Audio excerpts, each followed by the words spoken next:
थोडं सरप्रायझिंग आहे ही गोष्ट जे आता मी बोलणार आहे की ॲक्च्युली आमच्या जेनझी जनरेशनमध्ये अलीकडे आता गेली ना 2 वर्ष मुलं खूप लवकर लग्न करतात. हो, यू कॅन सी 24, आमच्या ह्याच्यात 25, नव्हतं 26. आमच्या वेळेला, म्हणजे 10-12 वर्षापूर्वी आणि या it's good. I would say it's good. You know Y? कारण की आय फील 25 पर्यंत किंवा चल आपण म्हणू की लेट 20 पर्यंत we are very flexible because life is still hitting us and we are still moulding us. अजूनही मी म्हणेन की आपली माती ओली आहे, ती मोल्ड होते. आणि त्या मोल्डिंगच्या प्रोसेसमध्ये ना जेव्हा we have somebody with us which is mouldable, तर आपण एकमेकांच्या सकट एकमेकांच्या बाउंड्रीजना रिस्पेक्ट करत काय जमतंय, कुठे काय कमी जास्त करायचे, आपण एकत्र मोल्ड होतो. And I think that is the beauty of it. म्हणजे मी तरी आता जेन्झीबद्दलही बोल, आणि इट्स अ गुड थिंग मी म्हणते, कारण की आय फील की लग्न जर लवकर झालं, म्हणजे मी सुद्धा आधी या विचारांची होते जेव्हा मी इमॅच्युअर होते की नाही 28 के बाद शादी सब वगैरे. But considering the life changes right now overall, it's good that you get married first, you're settled in your brain emotionally, and then you have your career and life to do. किती सॉर्टेड आहे हे.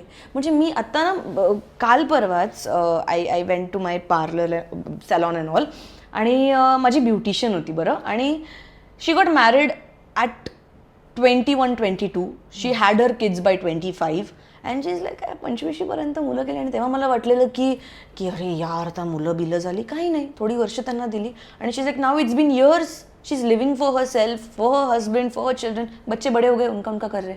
चांगली गोष्ट आहे ना. It becomes sorted. म्हणजे I would personally quote in की it's good to get married earlier if you want to get married, because it's a big thing. Getting married is a big thing. You're sharing a life, habits, energy, families, different people.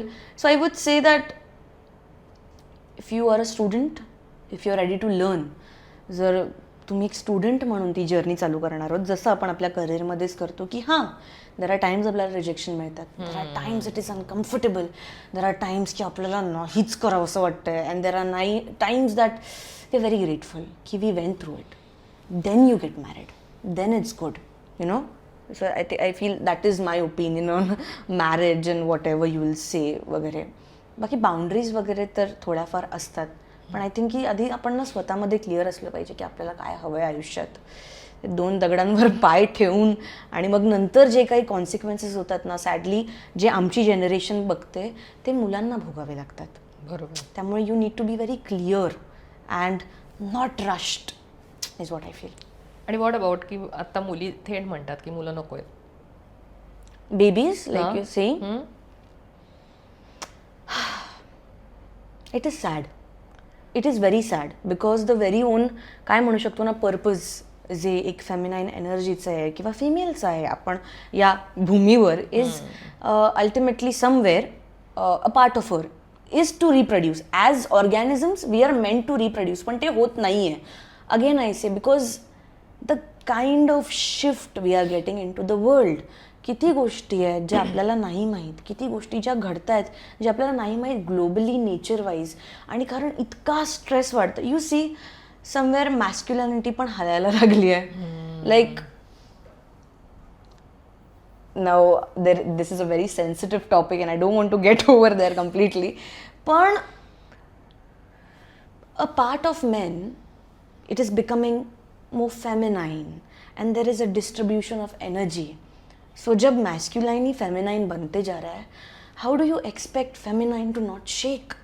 कारण again there is a frequency we are giving in, there is an imbalance in the economy, in the biology. आणि म्हणून कारण की इतकं सगळं बदल होत आहे, the female body, the female aura, the very own Shakti that we say, she does not feel safe.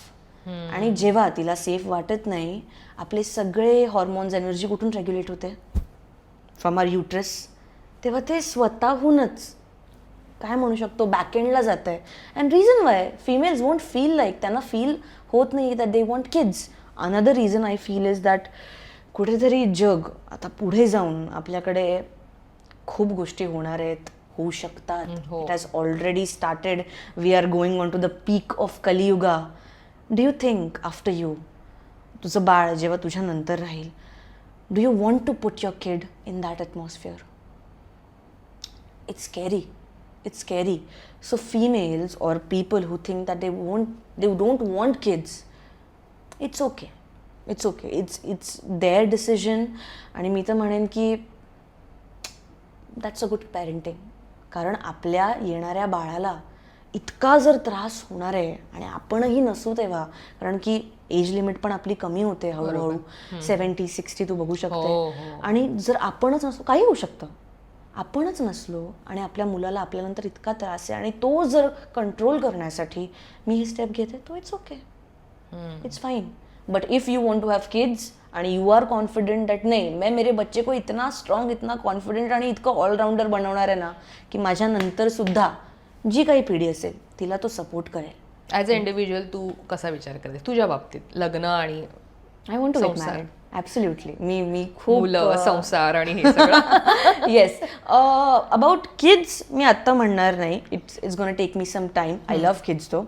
But yes, I do want to get married. I want to have a family because again, I am very homely. I am very family driven. मला माझी माणसं लागतात. मला नाती जपायला आवडतात. मला काळजी घ्यायला आवडते. I am very maternal in my instinct. त्यामुळे यार शादी तो करनी है, यु नो. आणि माझा अजिबात असं नाही आहे की टर्म्स अँड कंडिशन्स काय? No terms and conditions. No terms and conditions. Just basic respect. That's it. They should be respect. आणि मी इतकंच म्हणेन की जग आणि जगू दे. येस, इतकंच. बाकी तर मला I am okay with everything. मला एक मुद्दा आता इथे आपण उत्तरार्धाकडे जातोय, तर मला हा मुद्दा खूप एक प्रकर्ष आणि महत्त्वाचा वाटतो की आत्ता ना, म्हणजे मी जर 90s किड्सच्या ह्याने मला स्वतःचा विचार केला तर मी ना खूप शेअर करायचे, असं मला आठवते आईसोबत किंवा कुणासोबतही छोट्यातली छोटी गोष्ट.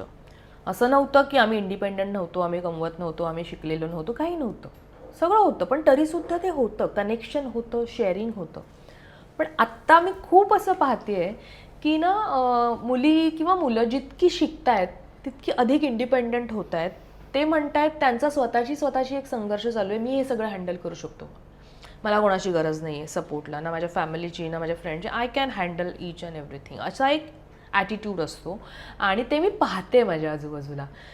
तर मला असं वाटतं ते कुठेतरी मला असं ॲज अ 90s किड्स खटकतं की या लोकांना जे वाटतं ते तसं नाही आहे आणि ते तसं नसायला हवं. कारण शेवटी म्हणतो आपण, शेअरिंग इज अ केअरिंग. तुम्ही जेवढं शेअर कराल तेवढी तुम्हाला कुठून तरी ती केअर मिळेल आणि ते हवं असतं प्रत्येकाला. जेनझी म्हणून तू ते कसं फील करतेस हा मुद्दा, आणि तू कसा तो मांडशील, तू एक जेनझी आहेस तर? मी एक जेनझी आहे, तर मी असं म्हणेन की आता काय झालं आहे ना, जसं तू म्हणालीस की ओव्हर हायपर इंडिपेंडंट झालं आहे सगळंच, मुलं. का? कारण आत्ता काय झालं आहे ना, there is this wall which has reason. कारण की जेव्हा हवं होतं, which are the basic years of life, तेव्हा मिळालं नाही. आणि जेव्हा मिळालं नाही तेव्हा मी माझ्या हिशोबाने, मी जसं माझा पीस, माझं कामनेस, माझं काहीतरी ज्याने मला व्हॅल्युएबल वाटेल, मी व्हॅलिडेट होईन, हे मिळेल, ते मी राज्य माझं उभारलं. आणि आता या राज्यात कोणी यायचं नाही. बरोबर. Because this is where I feel safe. Because when I was vulnerable and small and काय म्हणू शकतो ना, यंग आणि निरागस, तेव्हा काहीतरी वेगळं चित्र दिसलं. आणि त्यामुळे आता मी माझ्या कुकूनमध्ये गेले आणि ते इतकं झालं आहे आणि मी इतकी स्टिफ झाले आहे की आता मला पुढे जाऊन स्वतःच्याच गोष्टींसाठी, ते जे राज्य आहे त्याचाच एक एक्सपॅन्शन करण्यासाठी माझ्या लाईफमध्ये मला प्रॉब्लेम येतो आहे. मुलींबद्दल आय वुड से काय झालं आहे ना की अगेन जसं मी म्हणते, there has been a decrease in divine feminine energy.